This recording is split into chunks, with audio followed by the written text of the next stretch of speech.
어디 알아듣게 말 좀 해보아라. 내가 귀 기울여 듣겠다. 내 잘못이 무엇인지 말해보아라. 바른 말은 힘이 있는 법이다. 그런데 너희는 정말 무엇을 책망하는 것이냐? 너희는 남의 말꼬투리나 잡으려는 것이 아니냐? 절망에 빠진 사람의 말이란 바람과 같을 뿐이 아니냐? 너희는 고아라도 제비를 뽑아 노예로 넘기고 이익을 챙길 일이라면 친구라도 서슴지 않고 팔아넘길 자들이다. 내 얼굴 좀 보아라. 내가 얼굴을 맞대고 거짓말이야 하겠느냐. 너희는 잘 생각해 보아라. 내가 억울한 일을 당하지 않게 해야 한다. 다시 한 번 더 돌이켜라. 내 정직이 의심받지 않게 해야 한다. 내가 혀를 올려서 옳지 않은 말을 한 일이라도 있느냐. 내가 입을 벌려서 분별 없이 떠든 일이라도 있느냐. 욥기 6장 24절에서 30절 말씀. 욥기 6장과 7장은 욥의 세 친구 가운데 가장 연장자였던 엘리바스가 한 말에 대한 욥의 응답입니다.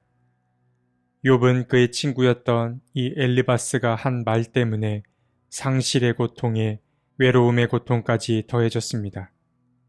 4장에서 5장까지 이어지는 엘리바스의 긴 충고에 욥이 응답합니다. 사실 엘리바스의 충고라고 말하긴 했습니다만 엘리바스가 한 것은 충고라기보다는 충고를 가장한 그저 날카로운 화살과 같은 말이었습니다.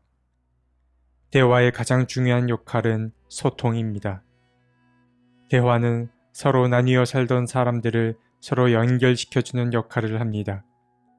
물론 대화를 통해 서로가 더 멀어지는 경우도 있긴 합니다만 언어를 사용하는 인간은 대화를 통해 서로에게 다가갑니다.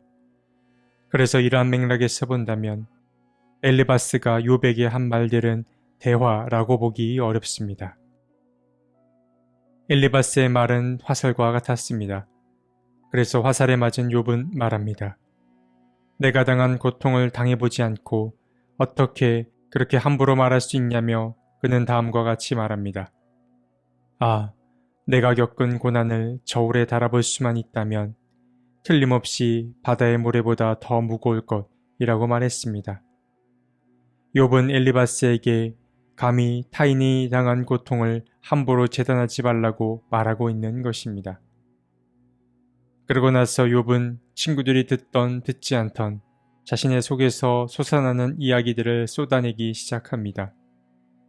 그는 먼저 하나님에 대한 실망감을 드러냅니다.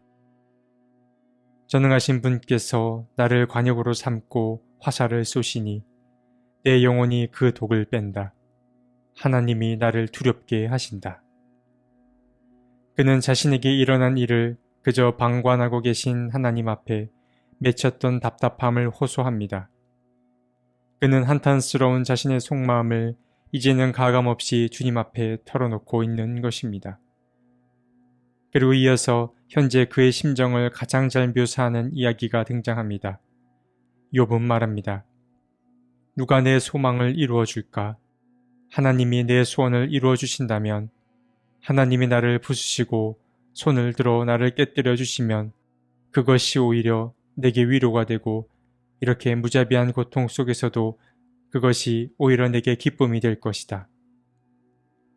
욥의 이 말은 다시 말해 무슨 말입니까?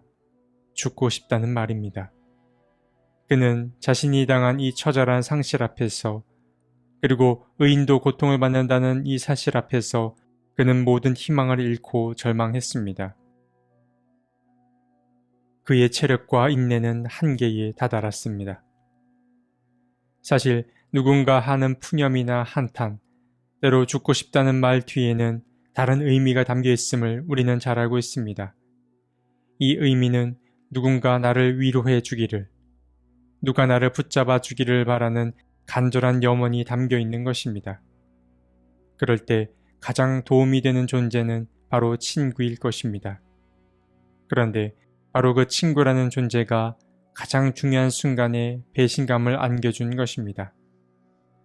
더 이상 아쉬울 것도 미련도 없는 욥은 이제 숨김없이 자신의 속마음을 내비칩니다. 내가 전능하신 분을 경외하든 말든 내가 이러한 절망 속에서 허덕일 때야말로 친구가 필요한데 친구라는 것들은 물이 흐르다가도 마르고 말랐다가도 흐르는 개울처럼 미덥지 못하고 배신감만 느끼게 하는구나. 지금 욥에게는 곁에 있어줄 단 한 사람이 필요했습니다. 그리고 그러한 대상이 친구들이길 바랐습니다. 그런데 가장 중요한 순간 가장 필요한 대상이 욥을 배신한 것입니다. 욥은 멈추지 않고 목소리를 더 높입니다. 어디 내가 알아듣게 말 좀 해보라고, 내 잘못이 무엇인지 어서 말해보라며 자신을 정죄하는 친구에게 목소리를 높였습니다. 오늘 함께 읽은 6장의 이야기는 여기까지인데 엘리바스의 충고에 대한 욥의 응답은 7장에도 이어집니다. 오늘 이야기도 우리가 간직해온 신앙과 지금까지 지내온 우리의 인간관계를 돌아보게 만듭니다. 사실 위로에는 특별한 능력이 필요하지 않습니다. 가장 중요한 것은 말은 줄이고 귀를 여는 것입니다. 많은 것을 말하고 싶어 하는 게 사람의 습성입니다.